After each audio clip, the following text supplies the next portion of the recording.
और अब दुनिया पर ग्रहण के बीच चंद्र ग्रहण की खबर हम आपको दिखाते हैं। अब से कुछ देर बाद चंद्र ग्रहण लगेगा और शाम 6:46 पर समाप्त होगा। यह चंद्र ग्रहण कुल मिलाकर 3 घंटे 27 मिनट का होगा और भारत के कुछ हिस्से, खासतौर पर जो पूर्वी हिस्से हैं, वहां पर ग्रहण कुछ मिनटों के लिए दिखाई देगा।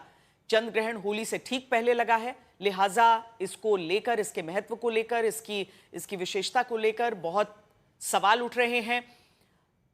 हम इससे ही जुड़ी तमाम जानकारियां आपको दे रहे हैं। हमारे साथ यहां स्टूडियो में जो ज्योतिषाचार्य मौजूद हैं, उनसे हम आगे बातचीत भी करते हैं। हमारे साथ मनीषा कौशिक जी भी जुड़ गई हैं और अब हम राशिवार आना चाहते हैं। पंडित राजकुमार शास्त्री जी, आपसे ही शुरुआत करते हुए, चूंकि राशियों पर क्या प्रभाव, अभी तक हमने बताया कि एक मोटे तौर पर आम क्या प्रभाव है और क्या लोग करें। सूतक का काल चल रहा है, 3:20 पर ग्रहण की शुरुआत होगी, यानी कि अब 18 मिनट का समय बचा है।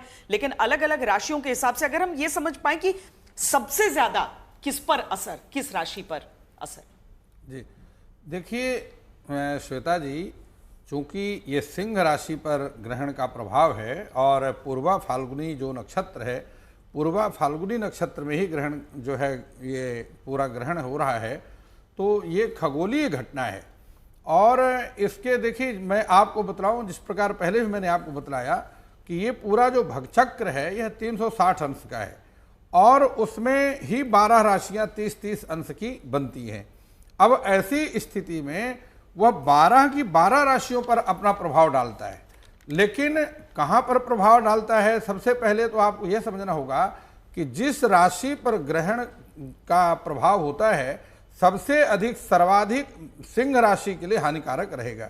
हमेशा ग्रहण हानिकारक होते हैं, यह बात को समझ लेना चाहिए। लेकिन वह एक अलग बात है कि किस राशि के लिए कम है और किसी के लिए मध्यम है। और ये सिंह राशि जो है वो वेस्टर्न जोडियाक के हिसाब से नहीं, आपकी कुंडली में सिंह राशि। हाँ जी, हाँ देखिए, ग्रासस तृतीयो अष्टमगस चतुर्थस तथाय संस्था शुभगः सनित्या।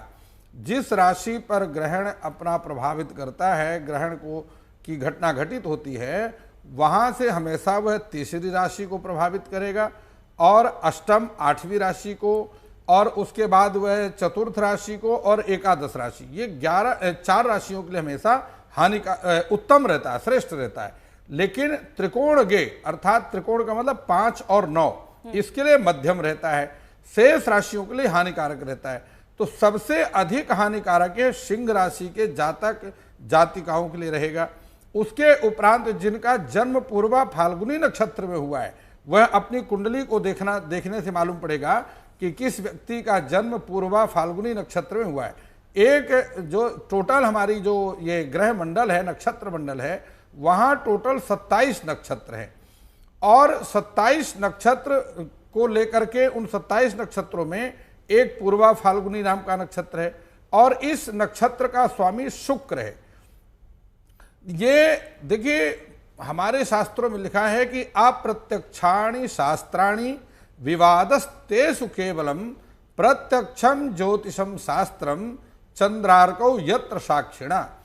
सारे जितने और शास्त्र हैं उनकी इतनी महिमा नहीं है, लेकिन जितनी की ज्योतिष की, अन्य शास्त्रों को तो सीधे ऋषि ने नकार दिया है और उसने कहा कि प्रत्यक्षम ज्योतिषम शास्त्रम, ज्योतिष शास्त्र ही वास्तव में प्रत्यक्ष शास्त्र है, क्योंकि यहाँ पर चंद्रमा और सूर्य ये दोनों साक्षी हैं। रात्रि का साक्षी चंद्रमा है और दिन का साक्षी सूर्य है।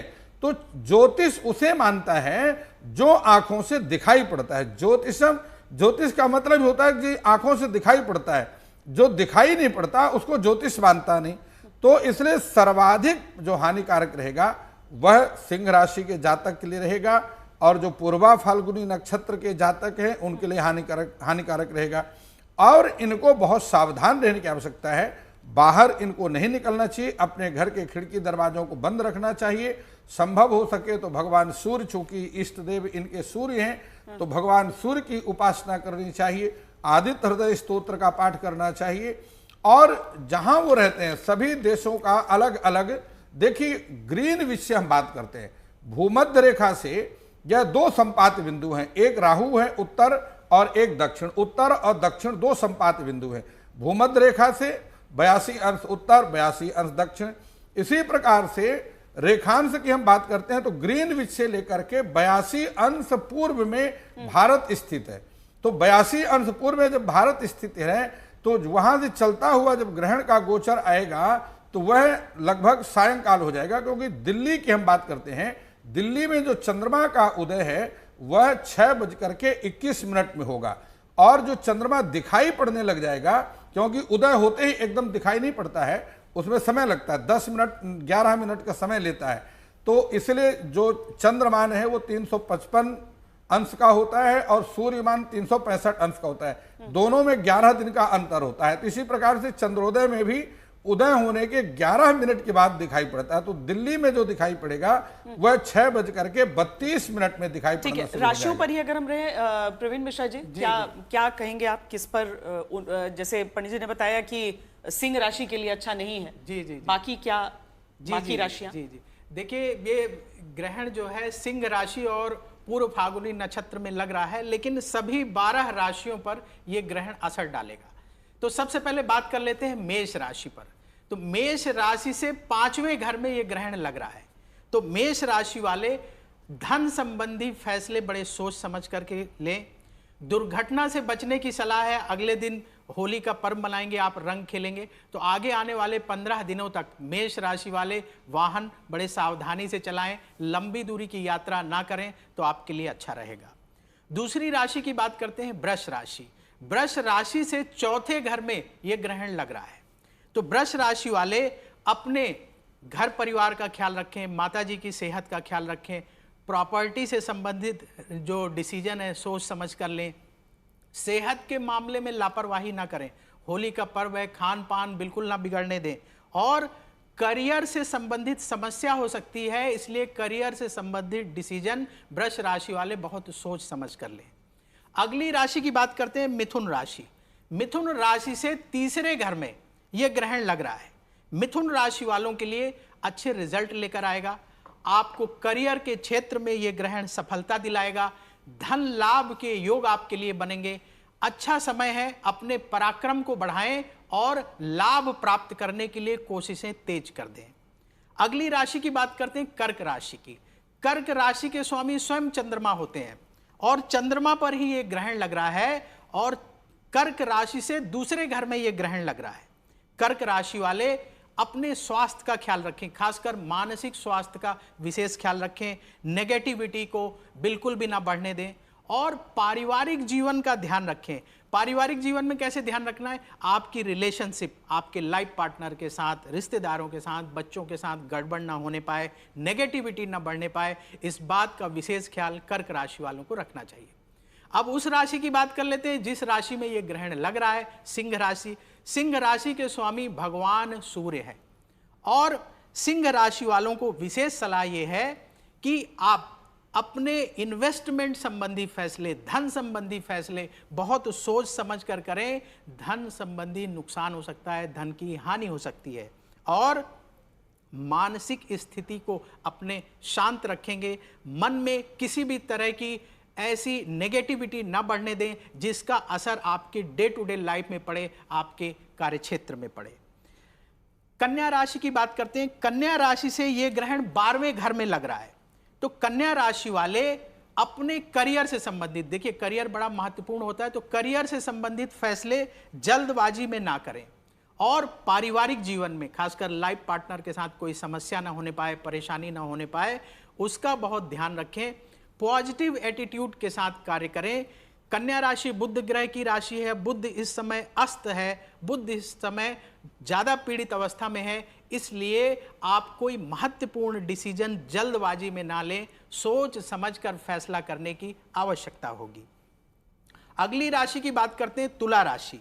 तुला राशि से 11वें घर में यह ग्रहण लग रहा है। तुला राशि वालों को लाभ होगा। 11वां घर लाभ का स्थान माना जाता है, आप सब जानते हैं। और करियर की क्षेत्र में सफलता के योग बनेंगे आपके लिए। तो अच्छी बात क्या है, आप समय रहते डिसीजन लें और इन महत्वपूर्ण अवसरों का लाभ उठाते चले जाएं, तो आपके लिए बहुत फायदेमंद होगा ग्रहण के बाद का समय। अगली राशि की बात करते हैं वृश्चिक राशि। वृश्चिक राशि से 10वें घर में यह ग्रहण लग रहा है। 10वां घर प्रोफेशन का स्थान माना जाता है ज्योतिष में। आपके रुके हुए काम पूरे होंगे। आप अपने जो काम है जो आपके बीच में अटके पड़े उनको इस दौरान पूरा करने की कोशिश करिएगा, ग्रहण के बाद खासकर 15 दिनों के अंदर। और स्थान परिवर्तन का योग बनेगा, क्योंकि आपकी राशि से 10वें घर में ग्रहण लग रहा है। तो अगर आप ट्रांसफर का मन बना रहे हैं, जॉब एक जगह से दूसरी जगह शिफ्ट करने का मन बना रहे हैं, तो उसमें भी सफलता प्राप्त होगी। बात करते हैं अब धनु राशि की। धनु राशि से 9वें घर में यह ग्रहण लग रहा है। धनु राशि वालों के लिए सलाह यह है कि वाहन बड़े सावधानी से चलाएं। खासकर जैसे होली का पर्व है, रंग खेला जाएगा, तो बहुत तेज गति से गाड़ी ना चलाएं। और आपके साथ अगर कोई है, आप साइड में बैठे हुए, तो उनको भी सावधान करिए, दुर्घटना से बचना है। और अपने कार्य क्षेत्र पर ध्यान देना है। काम में रुकावट आ सकती है, तो अपने मन को शांत रखिएगा। मन शांत रहेगा तो आपको कोई परेशानी नहीं होगी। अगली राशि आ गई मकर राशि। मकर राशि से 8वें घर में यह ग्रहण लग रहा है। मकर राशि वाले मानसिक परेशानी ना हो, मन में टेंशन ना बढ़े, नेगेटिविटी ना बढ़े, इसलिए पहले से तैयार हो जाइए। ज्योतिष का काम होता है मार्गदर्शन करना, आपको रास्ता दिखाना। तो मानसिक समस्या हो सकती है, किसी लड़ाई झगड़े में ना पड़े। खासकर आपके जो रिलेटिव हैं, होली के दौरान मुलाकात होती है, बातचीत होती है, लोग मिलते हैं, तो बात बात में कहीं बात बिगड़ ना जाए, लड़ाई झगड़ा ना हो जाए, इस बात का विशेष ध्यान रखने की आवश्यकता होगी। अगली राशि की बात करते हैं कुंभ राशि। कुंभ राशि से 7वें भाव में यह ग्रहण लग रहा है। सब लोग जानते हैं, जो राशिफल देखते हैं, 7वां घर जो है लाइफ पार्टनर का घर माना जाता है। 7वें घर में ग्रहण लग रहा है, भैया लाइफ पार्टनर के साथ बना करके रखिएगा। लाइफ पार्टनर के साथ मतभेद ना बढ़े और अपने स्वास्थ्य का ख्याल रखें। खासकर पेट संबंधी बीमारी आपको परेशान न करे। अगर कोई दवाई ले रहे हैं तो समय पर अवश्य लेते रहिए। आखिरी राशि की बात कर लेते हैं मीन राशि। मीन राशि से 6ठे भाव में यह ग्रहण लग रहा है। मीन राशि वाले अपने स्वास्थ्य का ध्यान रखें। आपके काम में जो रुकावटें आ रही थी, अभी तक हर्डल्स आ रही थी, वो हर्डल अब दूर होगी और आगे आने वाले समय में लाभ भी होगा। तो मीन राशि वाले अपनी मेहनत से, अपनी अच्छी सोच से अच्छा लाभ आगे आने वाले दिनों में प्राप्त करेंगे। अच्छा, ये जो सभी राशियों का आपने सुना, इसके साथ ही समाप्त नहीं होता है। बहुत सारी चीजें होती हैं ना, जो हम आजकल कहते हैं लाइफ हैक्स, जो छोटी छोटी चीजें आपको करनी होती हैं। अब नंदिता जी, आपने बताया था कि खाना पानी ये सब दूषित हो जाएगा, ये सारी चीजों पर हम चर्चा कर रहे हैं। अब होली है कल, होली से पहले सब कोई पुआ, कोई गुजिया बनाकर रख रहा है घरों में जी। तो ये तो कहते हैं कि ग्रहण काल के बाद तो वो सारा खाना हटा देना चाहिए। अब ये शहरों में रहने वाले लोग जो त्योहार के लिए तैयारी कर रहे हैं, वो क्या करेंगे?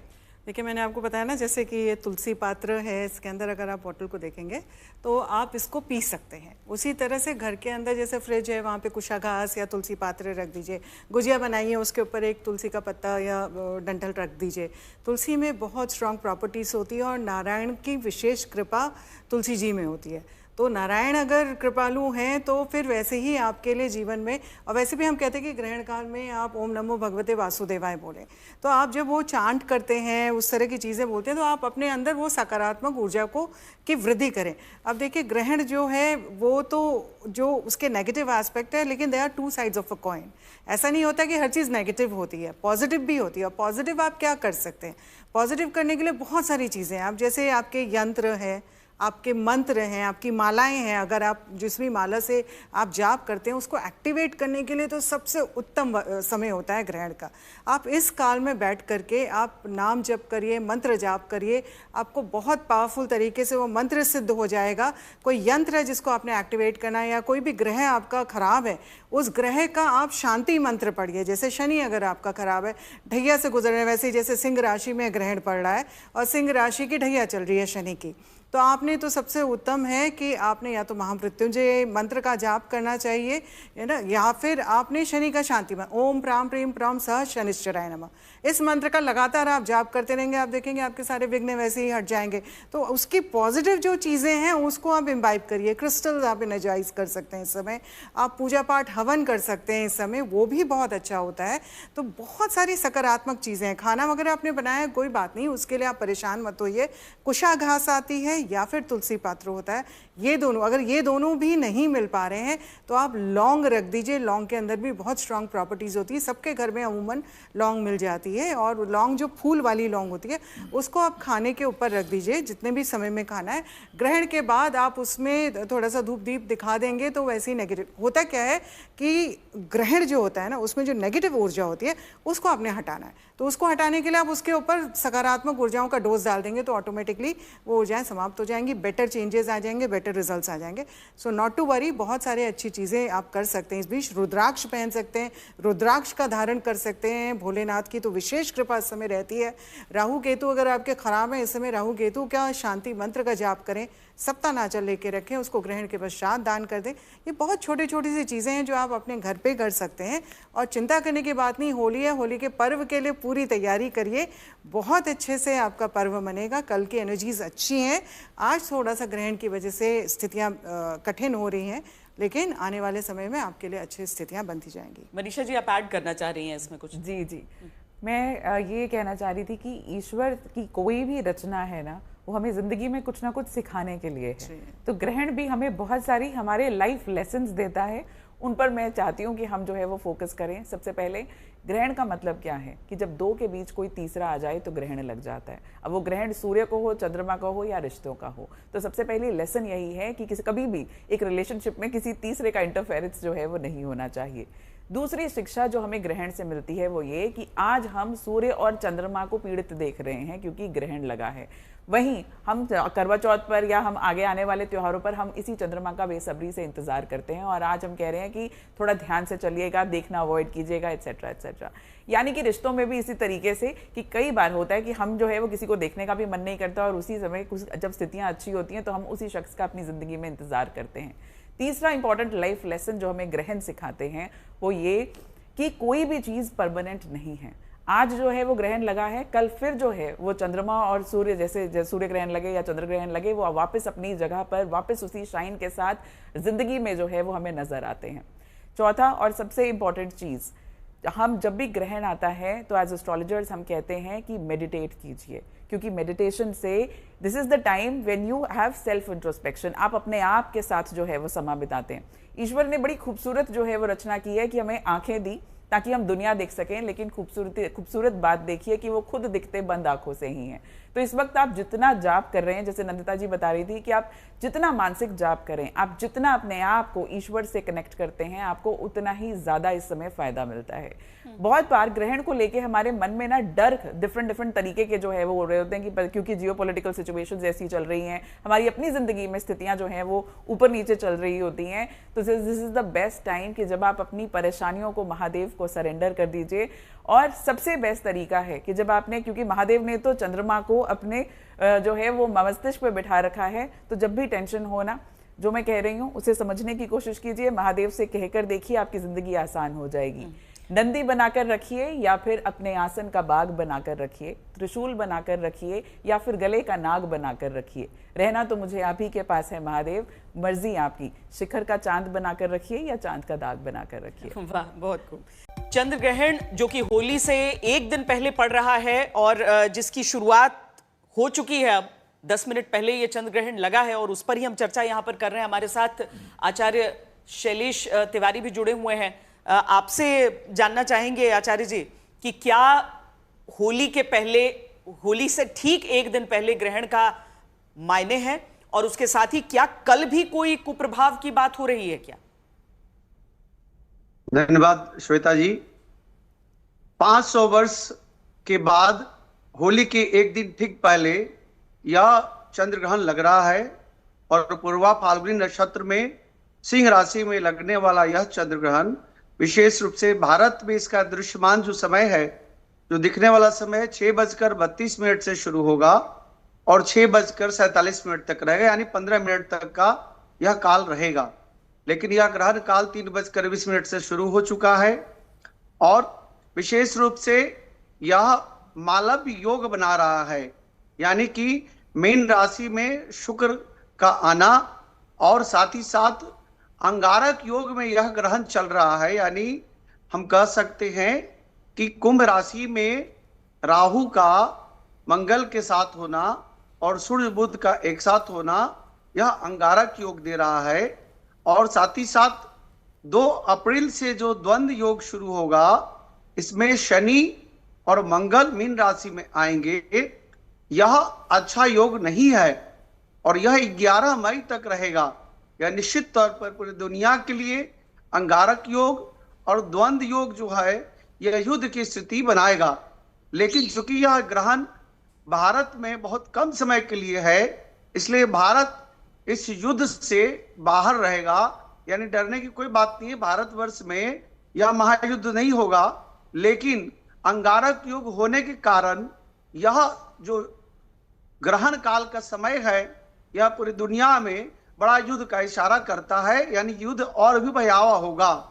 इसी में शेयर को क्रैश करते हुए मैं देख रहा हूं, चूंकि बृहस्पति जो है धन का कारक बनाता है। और साथ ही साथ मैं देख रहा हूं सोना और चांदी और तांबा धातु में बहुत ज्यादा उछाल दिखता है। वहीं शेयर मार्केट और क्रिप्टो करेंसी में बहुत ज्यादा डाउनफॉल दिखता है। यह ग्रहण काल, चंद्रमा का चंद्र ग्रहण काल 10 घंटा पहले सूतक काल लगता है और सूतक काल प्रातः काल से ही लग चुका है। मंदिरों के पट बंद हैं। इसके बावजूद भी इस ग्रहण काल से डरने के बजाय इसको साधना काल मान करके इस समय में ज्यादा से ज्यादा जप करना, पाठ करना, यज्ञ हवन आदि करना विशेष लाभकारी है। अगर कोई व्यक्ति रोग से ग्रसित है तो महामृत्युंजय मंत्र ओम ह्रौं ओम जुंक्षा पूर्वस्व त्र्यंबकम यजामहे सुगंधिम पुष्टि वर्धनम उर्वारुकमिव बंधनान् मृत्योर मोक्षमामृतात्, इस महामंत्र का जप करना विशेष लाभकारी रहेगा। कोई आर्थिक समृद्धि चाहते हैं, आर्थिक रूप से परेशान है, तो 2 महामंत्र बताऊंगा। एक श्री विद्या त्रिपुर सुंदरी का त्रयाक्षरी महामंत्र ओम श्रीम श्रीय नमः, और दूसरा महामंत्र है ओम ह्रीं श्रीं का इलहरिंग हा सका हलहरिंग सकलहरिंग। इस दोनों महामंत्र के जप करने से व्यक्ति की आर्थिक समृद्धि होगी। अगर कोई शत्रु से परेशान है तो ओम ह्लीं बगलामुखी सरदुष्टा नाम वाचा मुखम पदम स्तंभ है जीवाम किलय किलय बुद्धि विनाशाय ह्लीं ओम फट स्वाहा, इस महामंत्र का जप करें। आमतौर से जो गर्भवती माताएं हैं वह अपनी गर्भ का विशेष ध्यान करें। इस समय जो ग्रहण काल चल रहा है, सब्जी ना काटे, फल ना काटे, इस समय शयन न करें। ज्यादा से ज्यादा भगवान विष्णु का ओम भगवते वासुदेवाय नमः इस महामंत्र का जप करें। अगर आपको बहुत ज्यादा प्यास लगती है तो जल में कुशा डाल करके जल ग्रहण करें। अगर गर्भवती माताएं ज्यादा समय तक नहीं भूखे रह सकती हैं तो वह अन्न में अथवा फल में तुलसी का दल डालकर, तुलसी का पत्ता डालकर के उसका उपभोग करें। ग्रहण काल के बाद स्नान करें, दान करें।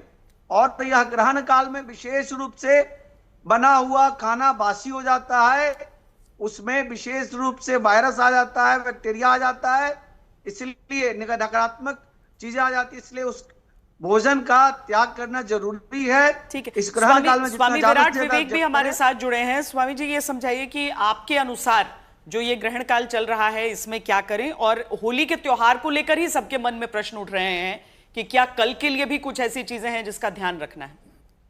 श्वेता जी, आपने बहुत बड़ी बात पूछी, बहुत अच्छा प्रश्न है। परंतु ऐसा नहीं है कि अगर आज ग्रहण काल है और होली के दिन सब कुछ उल्टा ही होने वाला है, ऐसा कुछ नहीं है। हाँ, आज के लिए सबको ध्यान रखना है और ग्रहण के बाद जो भी कष्टकारी समय होता है उसमें ध्यान तो रखना होता है। परंतु जो आज के दिन संयम रख लेता है, धैर्य लेता है, उपासना कर लेता है, साधना कर लेता है, तो ग्रहण का किसी भी तरीके का नकारात्मक प्रभाव नहीं पड़ता। होता यह है कि क्योंकि वो संयम से नहीं रह पाता, धैर्य से नहीं रह पाता, तपस्या नहीं कर पाता, साधना नहीं कर पाता, यानी कि अपने इष्ट की आराधना जब नहीं कर पाता है तो निश्चित रूप से जो नकारात्मक ऊर्जा है वो उसको प्रभावित करती है। परंतु ये समय ऐसा नहीं है कि आप नकारात्मक ऊर्जा के लिए ही सर्वोपरि है। इस नकारात्मक समय में भी आप उसको सकारात्मक रूप में बदल सकते हैं। ग्रहण का मतलब है पकड़ना, जकड़ना और ग्रहण कर लेना। अब ये आपके ऊपर है कि ग्रहण में आप क्या पकड़ना चाहते हैं, सकारात्मक ऊर्जा को पकड़ना चाहते हैं या नकारात्मक ऊर्जा को पकड़ना चाहते हैं। अगर आप सकारात्मक ऊर्जा को यानी कि पॉजिटिविटी को पकड़ना चाहते हैं तो इस समय ग्रहण काल में,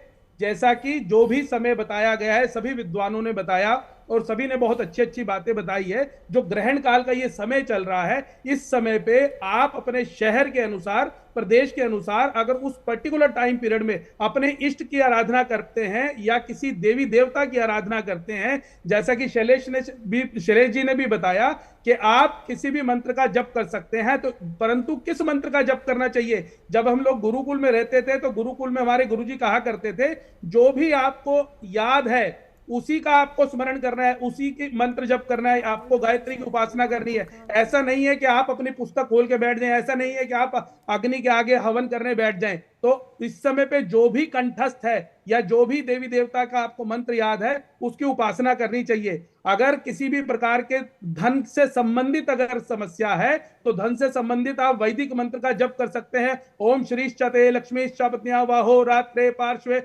नक्षत्राणि रूपम अश्विनौ व्यात्तम मा इष्टं निखाणा मुम्माइका ना सर्वलोकम माइखाना, ऐसे अनेक हजारों मंत्र है। दुर्गा सप्तशती के अंदर भी अनेक मंत्र हैं, 700 श्लोक हैं। उन 700 श्लोकों में ऐसे ऐसे मंत्र हैं अगर इस पर्टिकुलर टाइम पीरियड में यानी कि ग्रहण काल में अगर आप उस मंत्र का एक बार भी उच्चारण करेंगे तो आपको 100 बार बोलने का आपको फल मिलेगा। और अगर आप ज्यादा से ज्यादा बोलेंगे तो निश्चित रूप से आप उस मंत्र की सिद्धि कर पाएंगे। उस मंत्र की सिद्धि से जो आपकी मनोकामना है उसको आप पूर्ण कर पाएंगे। तो सकारात्मक ऊर्जा को बढ़ाने का टाइम है ये। परंतु होता यह है कि देश काल परिस्थिति के अनुसार, अपनी जरूरत के अनुसार हम लोग अपनी दिनचर्या में खोए रहते हैं और उस अच्छे समय को या नकारात्मक ऊर्जा जो हमारे ऊपर पड़ रही है उससे बचने के लिए हम कोई कार्य नहीं कर पाते। तो आप इस समय पर हो सके तो जहां भी हो, जिस समय पे भी हो, बस में बैठे हैं, गाड़ी में बैठे हैं, तो किसी भी मंत्र का जप, अगर मंत्र जप नहीं भी आता है तो सबको, मुझे मालूम है कि हम जितने भी सनातन धर्मी है सबको हनुमान चालीसा तो निश्चित रूप से आती है, तो हनुमान चालीसा का पाठ कर ले। नहीं तो अभी और भी सभी लोगों ने बताया, नंदिता जी ने भी बताया, ओम नमः भगवते वासुदेवाय मंत्र का जप करें। ऐसे जो भी मंत्र आपको याद है, अगर उस मंत्र की उपासना जहां भी आप हैं, जहां भी रास्ते में है, कहीं चल रहे हैं, घर में, बताया कि वरना लोग इस डर में ना नहीं जपते हैं कि पता नहीं कुछ गलत उच्चारण कर दें। तो जो पता हो वो करें। शैलेंद्र पांडे जी भी हमारे साथ जुड़ गए हैं। आपसे भी जानना चाहेंगे हम पंडित जी की करें क्या और क्या न करें ग्रहण के समय में। देखिए, पहली बात यह है कि शाम को 6:47 तक ग्रहण है, जैसा कि हम बता रहे हैं। और इस ग्रहण काल में सबसे पहले अगर आप गुरु से दीक्षित हैं, कोई गुरु मंत्र आपको मिला हुआ है, तो आप उस मंत्र का जप करें, सर्वाधिक आवश्यक है। अगर गुरु मंत्र नहीं है, गुरु का कोई भी मंत्र आपको प्राप्त नहीं है, तो ऐसी स्थिति में चंद्रमा कंट्रोल होते हैं भगवान शिव से। तो भगवान शिव का कोई भी मंत्र, नमः शिवाय, ओम नमः शिवाय, रुद्राष्टक, इसका जप कर सकते हैं। शिव जी की पूजा ग्रहण काल में करना सर्वोत्तम होता है, क्योंकि एक तो ये चंद्र ग्रहण है, शिव जी से कनेक्टेड है, और दूसरा ये चंद्र ग्रहण भारत में दिख रहा है, तो इसके प्रभाव थोड़े ज्यादा ही ताकतवर हैं। इसलिए गुरु मंत्र पहले नंबर पे, दूसरे नंबर पे शिव जी की कोई पूजा, या तीसरे नंबर पे भगवान का नाम भी मंत्र होता है जिसको हम नाम मंत्र कहते हैं। तो राम राम, शिव शिव, राधा राधा, कृष्ण कृष्ण नाम का भी जप कर सकते हैं। और इनमें से कुछ भी नहीं कर सकते तो जैसा विवेक जी ने कहा कि हनुमान चालीसा सामान्यतः सबको आती है, आप हनुमान चालीसा सुन लें, पढ़ लें, जैसे भी संभव हो करें। ग्रहण काल में ध्यान करना, उपासना करना, मंत्र जप करना अच्छा होता है। लेकिन आपकी प्रार्थना क्या है? 2 प्रार्थनाएं मुख्यतः ग्रहण काल में करनी चाहिए, क्योंकि ग्रहण पूरी दुनिया को प्रभावित करता है और ये ग्रहण बहुत ज्यादा असर डालने वाला है। तो अपना भी कल्याण हो, अपनी भी सुरक्षा हो, विश्व की भी सुरक्षा हो, एक प्रार्थना ये। और ये चंद्र ग्रहण जो है ये सबसे ज्यादा असर डालेगा लोगों के मन पर और बीमारियों पर। तो स्वास्थ्य बेहतर रहे, मानसिक रूप से किसी तौर से दिक्कत ना हो, इसकी प्रार्थना भी ग्रहण काल में करनी चाहिए। जी, नंदिता जी आपको जोड़ना चाह रही हैं। जी, क्योंकि हम ग्रहण काल में क्या करें, ग्रहण शुरू हो गया। सबसे पहले तो सर्वे भवन्तु सुखिनः, सर्वे सन्तु निरामय, सर्वे भद्राणि पश्यन्तु मा कश्चित् दुःख भाग् भवेत्, यानी कि पूरे विश्व में शांति हो। ये कामना सबसे पहले ग्रहण काल में अगर सभी लोग करेंगे, एक मल्टीफेरियस तरीके से अगर आप एनर्जीज भेजेंगे, तो अवश्य ये जो युद्ध हो रहा है वो खत्म होगा।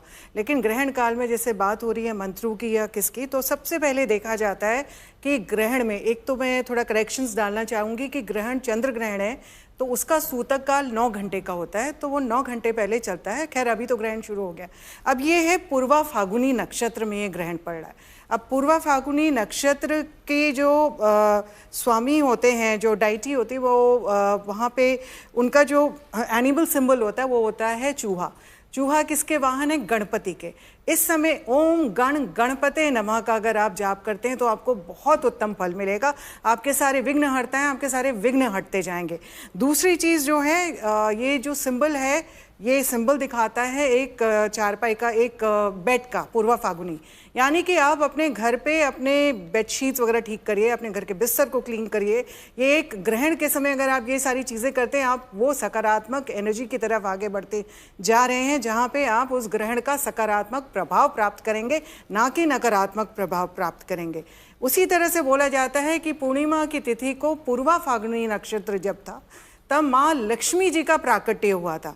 यानी कि इस समय अगर आप, आज पूर्वा फागुनी नक्षत्र भी है और पूर्णमासी भी है, तो इस समय अगर आप श्री सूक्त का पाठ करते हैं या लक्ष्मी जी का सिंपल सा मंत्र ओम श्रीम श्रीये नमः, इस मंत्र का आप जाप करें, आप देखेंगे अगर आप डेप्थ्स में हैं, कर्जे में है, शेयर मार्केट इतना फीवल्स हो रहा है, धन हानि हो रही है, वो सारी चीज़ों में बैलेंसिंग आएगी।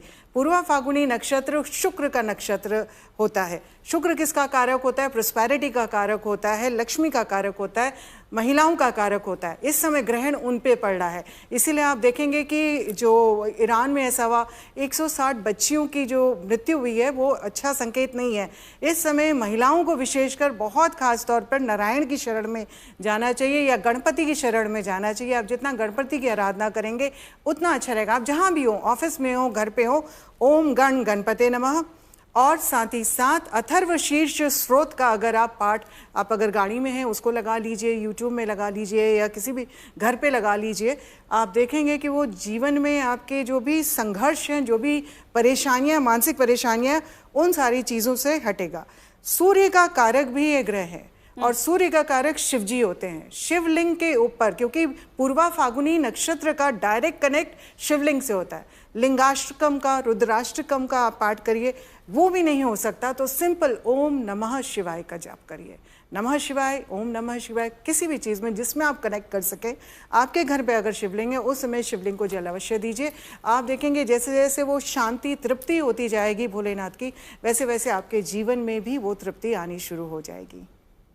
शास्त्री जी, मैं श्वेता जी एक बात बीच में जोड़ना चाहता हूँ कि जिस प्रकार आपने कल के संबंध में पूछा, तो उसके संबंध में श्लोक आता है कि चंद्र ग्रहे तो ग्राह्यमान 3, अर्थात 3 चंद्र ग्रहण का जो प्रभाव है वो 3 दिन पहले से आरंभ होता है और 3 दिन बाद तक चलता है। उसका कारण ये है कि चंद्र ग्रहण हमेशा पूर्णिमा तिथि को पड़ता है और पूर्णिमा तिथि में 180 अंश होते हैं, एक तिथि 12 अंश की होती है।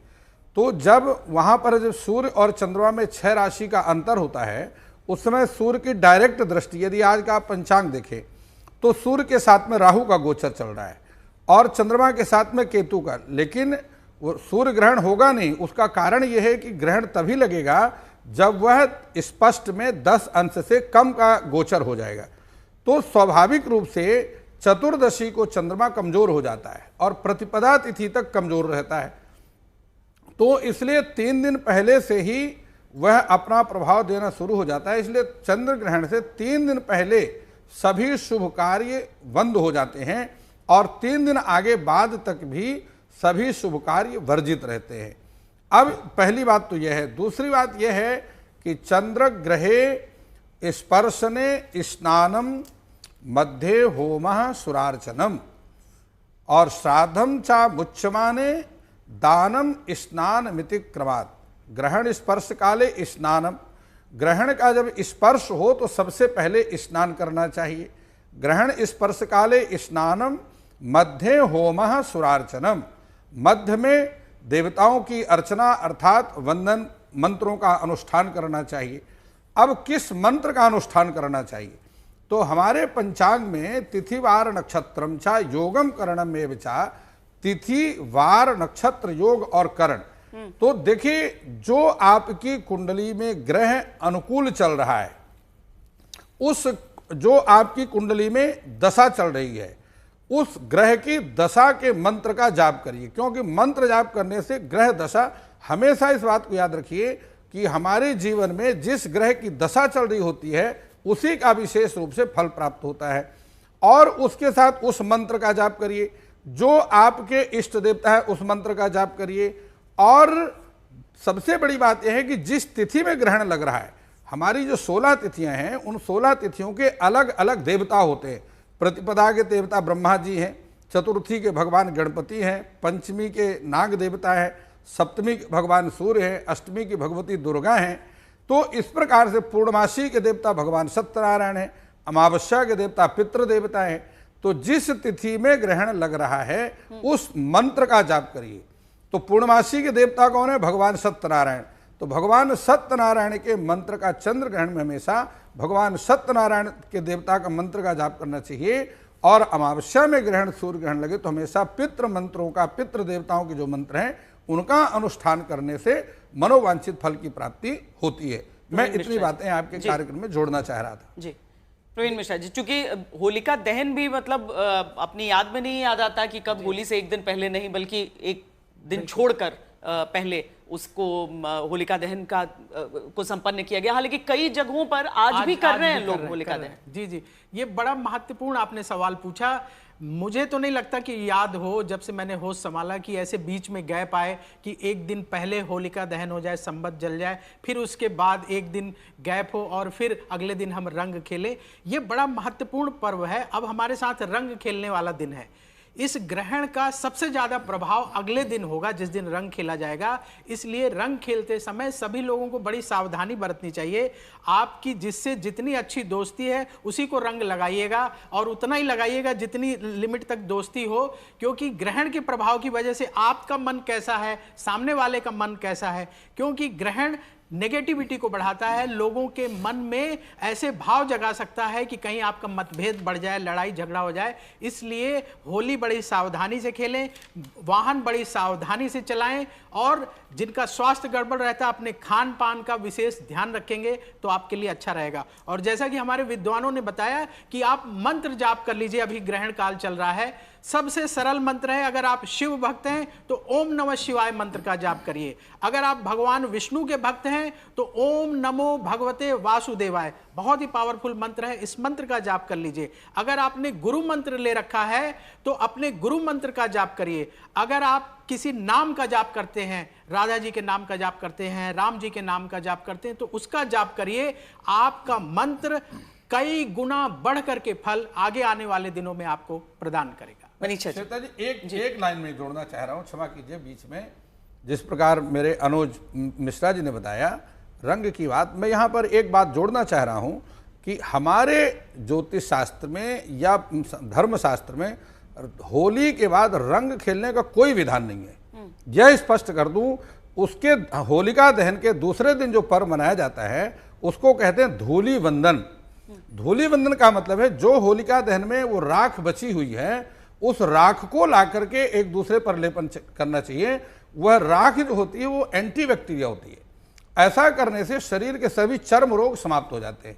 तो इसलिए उस राख के द्वारा एक दूसरे का वंदन करके और परस्पर मतभेदों को हटा करके एक दूसरे को हृदय से लगाना चाहिए और मिठाई बांटनी चाहिए। अच्छा शास्त्री जी, इसलिए बच्चे बोलेंगे पटाखा उधर नहीं छोड़ने देते हो, इधर बोलोगे रंग से नहीं खेल। नहीं, अगर आप रंग खेलना चाहते हैं तो आप फूल की होली खेल सकते हैं। फूल में विभिन्न प्रकार के रंग हैं। फूलों को ड्राई करके रंग बनाए जाते थे, उनकी होली जी। हम बात कर रहे हैं कि ग्रहण क्योंकि शुरू हो चुका है, चंद्र ग्रहण, इसमें हम क्या कर सकते हैं। तो सबने बहुत खूबसूरत तरीके से बताया कि मेडिटेशन करें, मंत्र जाप करें, लेकिन इसके साथ साथ ना कुछ डिस्क्लेमर्स का भी पता होना बहुत ज़रूरी है कि हम जुबान से तो ओम नमः शिवाय बोल रहे हैं, लेकिन साथ ही साथ हमारे मन में जो है वो किसी के लिए एंटी विचार जो है वो चल रहे हैं।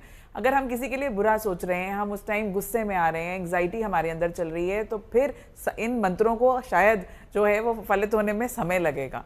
तो किसी के लिए इस समय अच्छा सोचना बहुत ज़रूरी है, किसी के लिए आप बुरा ना सोचें। अब हम कहेंगे बुरा क्यों से सोचें, हम किसी गॉसिप में, अगर हम ऑफिस में हैं, किसी गॉसिप में हम जो है वो उलझ जाते हैं, तो वहाँ पर भी ग्रहण का असर दिखना शुरू हो जाता है। इस समय हम और काम क्या कर सकते हैं, हम किसी की मदद कर सकते हैं, किसी को अप्रिशिएट कर सकते हैं, किसी को स्किल कोई सिखा सकते हैं। उसके साथ साथ नंदिता जी ने बहुत खूबसूरत बात कही थी कि इस समय जो है वो डी क्लटर करना, आप अपनी अलमीरा को और अपने थॉट्स को अगर इस वक्त डी क्लटर करते हैं तो उससे जगह भी बनती है, अच्छी सोच जो है वो बननी शुरू होती है। क्या नहीं करना चाहिए इस वक्त, जैसे मैंने कहा गॉसिप्स में, बैक बाइटिंग में इस समय अपनी एनर्जीज को ना लगाएं। आपको किसी ने कोई बात कह दी और आपको बुरी लगे, उसी समय वो क्लैरिफिकेशन करनी ज़रूरी नहीं है। आज का दिन आपको माफ़ी बहुत जल्दी दे देनी चाहिए। हम ऊपर वाले से भी, ईश्वर से भी तो यही चाहते हैं ना कि अगर हमसे गलती हो गई तो माफ़ कर दें। तो ग्रहण को उस अपॉर्चुनिटी की तरह लें जहां हम सेल्फ रिफ्लेक्शन कर सकें, अपने अंदर के विकारों को हम दूर कर सकें। ये होली के लिए अगर चिंता आप लोगों को है तो वो सारी बातें सुन के आपको समझ में भी आया होगा। बहुत बहुत धन्यवाद आप सबका इस चर्चा के लिए। हालांकि ग्रहण काल अभी चल रहा है, लेकिन दुनिया के ऊपर ज्यादा बड़ा ग्रहण इस समय दिख रहा है युद्ध के रूप में। एक ब्रेक के लिए रुक रहे हैं, लौटेंगे सभी खबरों के साथ। आप देखते रहिए आज तक।